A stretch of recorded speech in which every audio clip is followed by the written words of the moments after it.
Hi mga CX-7. Yan. May project car. Ano bang bago?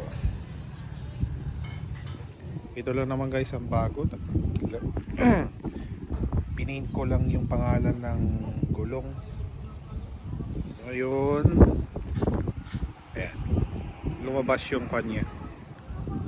Medyo nag-iba yung itsura niya.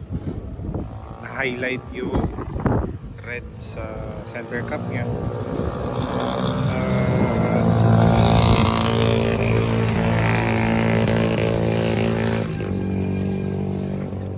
Masakit lang sa mata yung gasgas.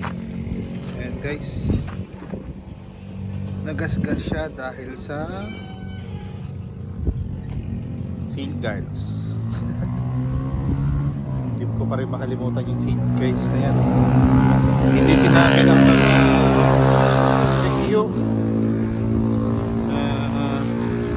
masikip pala yung papunta sa basement parking nila. Yan. Nandito kami ngayon sa Poro Point, San Fernando.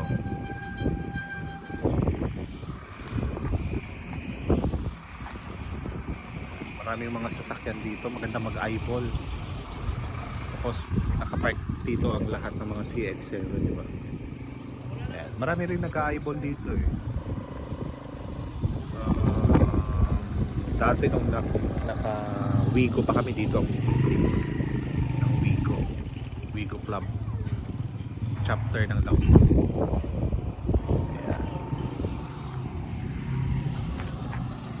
So ang consumption ko pala guys, based na lang dun sa tawag na nito, dun sa naka-record sa sasakyan. Nung bumiyahe ako,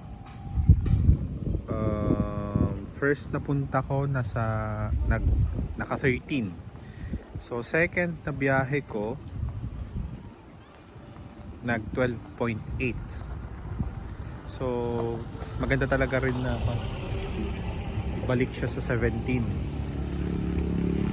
na max. Pinili ko talaga sa 17 na max. At yung mekaniko ko, napansin niya na yung MAF sensor maluwag pala, hindi kumakapit yung tornilyo.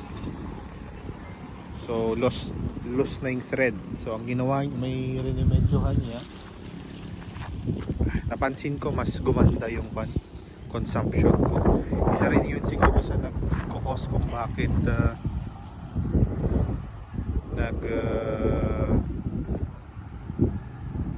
kung sa scanner may sinasabi siyang tulin. Baka isa rin yun sa cause na hindi ko lang napapansin.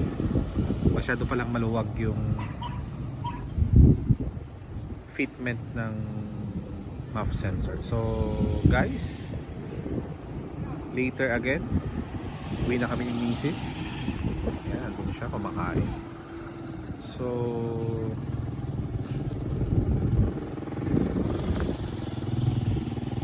okay, pakita ko lang yung pan. Ayan, shark feed.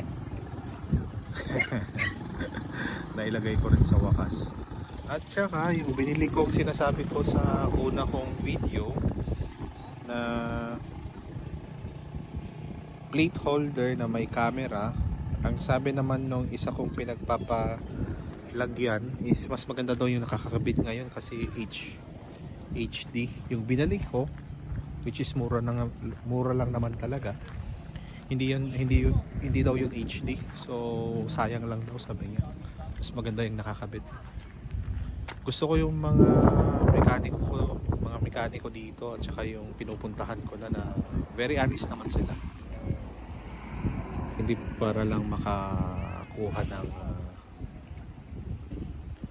anong tawag na nito, ng magbabayad, ilalagay nila or hindi sila magbibigay ng opinion nila.